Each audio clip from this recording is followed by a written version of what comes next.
Morning good morning students.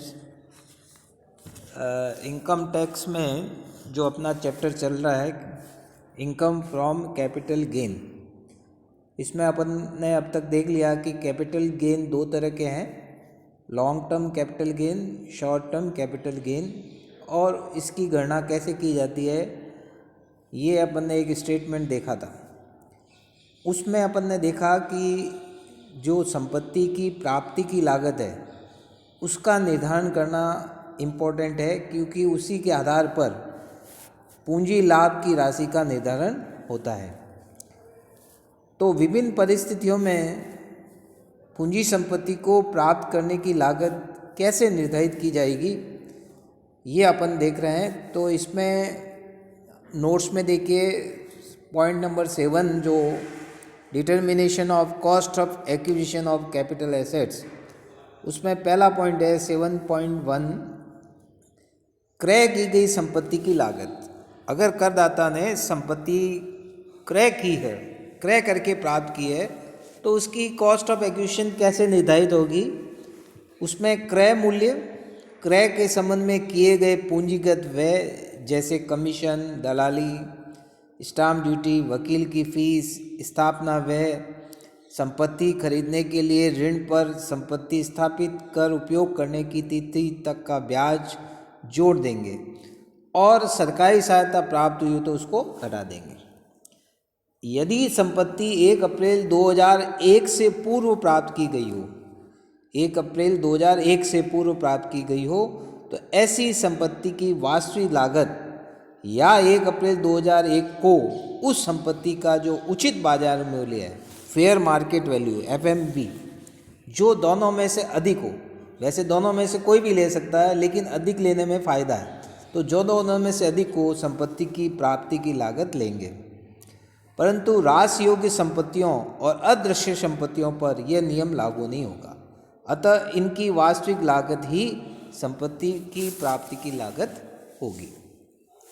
7.2 देखिए, इसमें पूर्व स्वामी की लागत, धारा 49(1), यदि करदाता ने धारा 49(1) में वर्णित निम्न तरीकों से किसी पूंजी संपत्ति को प्राप्त किया है, तो उसके लिए उस संपत्ति को प्राप्त करने की लागत वह राशि होगी जिस पर उस संपत्ति के भूतपूर्व स्वामी ने उस संपत्ति को प्राप्त किया था।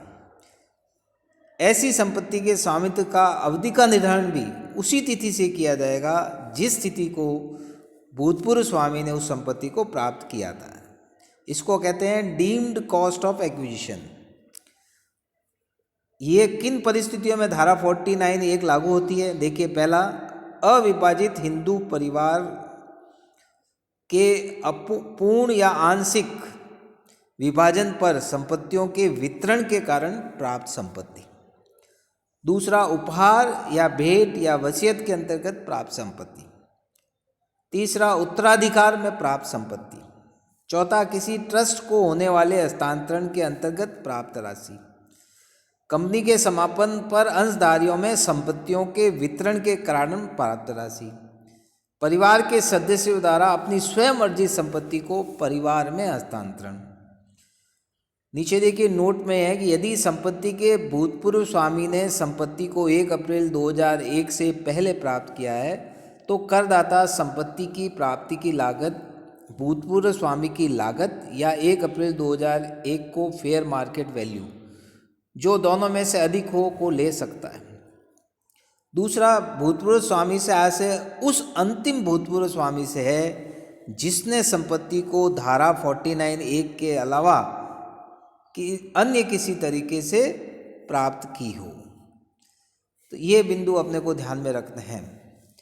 7.3 पॉइंट देखिए, अदृश्य संपत्तियों की प्राप्त करने की लागत। जो इनटेंजिबल एसेट्स हैं, व्यापार की ख्याति, ट्रेडमार्क, ब्रांड नेम, निर्माणी लाइसेंस या अधिकार, किराएदारी अधिकार, मार्क परमिट को प्राप्त करने की लागत, ये निम्न प्रकार होगी। यदि ये संपत्तियां करदाता ने स्वयं ने क्रय की है तो इनका क्रय मूल्य लेंगे।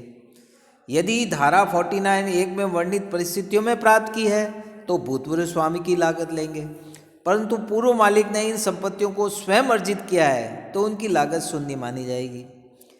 अन्य परिस्थितियों में इनका प्राप्ति लागत शून्य होगा, जैसे ये संपत्तियां स्वयं अर्जित हो, तो स्वयं अर्जित होगी तो लागत शून्य मानी जाएगी। 7.4 देखिए, बोनस अंशों की लागत। बोनस अंशों के रूप में प्राप्त संपत्ति की प्राप्ति की लागत शून्य होगी यदि बोनस अंश 1 अप्रैल 2001 से पूर्व आवंटित हो, तो करदाता ऐसे अंशों को प्राप्त करने की लागत 1 अप्रैल 2001 का बाजार मूल्य ले सकता है, क्योंकि इसको करदाता में बाजार मूल्य प्राप्ति की लागत लेने से फ़ायदा होगा, क्योंकि लागत अगर अपन सेल कंसिडरेशन में से लागत घटाएंगे तो लागत लेने पर पूंजी लाभ कम आएंगे, और लागत शून्य लेंगे तो सेल कंसिडरेशन पूरा का पूरा कैपिटल गेन हो जाएगा, तो इसलिए इसमें फ़ायदा है। 7.5 देखिए, अधिकार अंशों की लागत। यदि करदाता इन अधिकार अंशों को क्रय कर लेता है तो ऐसे अंशों को प्राप्त करने के लिए जो राशि भुगतान की जाएगी वही उसका लागत मूल्य होगा। यदि अंशों को क्रय करने के अधिकार को किसी को बेच दिया जाता है या त्याग देते हैं तो ऐसे अधिकार का मूल्य शून्य होगा, अतः प्राप्त संपूर्ण प्रतिफल अल्पकालीन पूंजी लाभ होगा। तीसरा, यदि करदाता किसी अन्य व्यक्ति के अधिकार अंश को क्रय करता है तो ऐसे क्रय अधिकार का मूल्य और ऐसे अंशों को क्रय के लिए कंपनी को भुगतान की गई राशि दोनों मिलाकर प्राप्ति की लागत होगी। 14, मूल अंशों की लागत पर इन अंशों की लागत का कोई प्रभाव नहीं होगा, चाहे अधिकार अंश हो या बोनस अंश।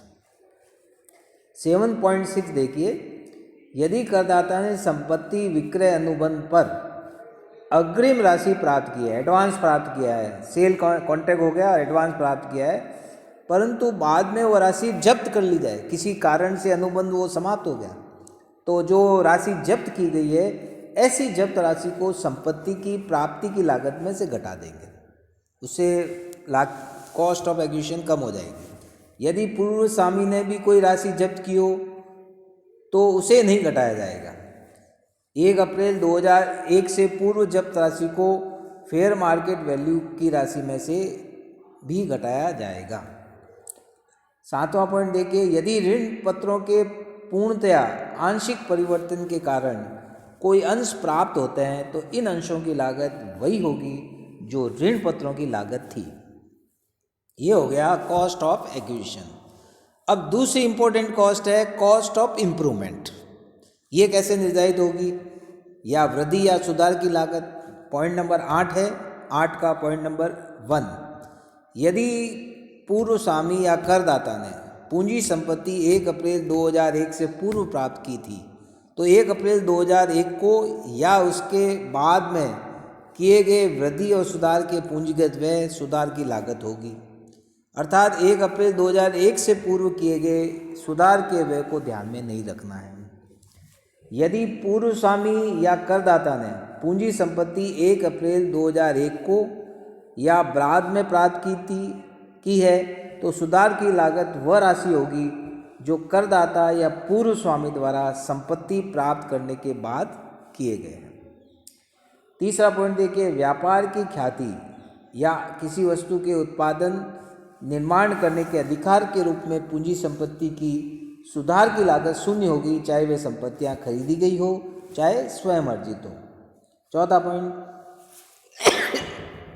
यदि करदाता ने किराएदारी अधिकार, मार्क परमिट, ट्रेडमार्क व ब्रांड नेम पर सुधार पर वास्तव में कोई राशि व्यय की है तो सुधार की लागत शून्य नहीं होगी बल्कि वास्तव में व्यय की गई राशि होगी।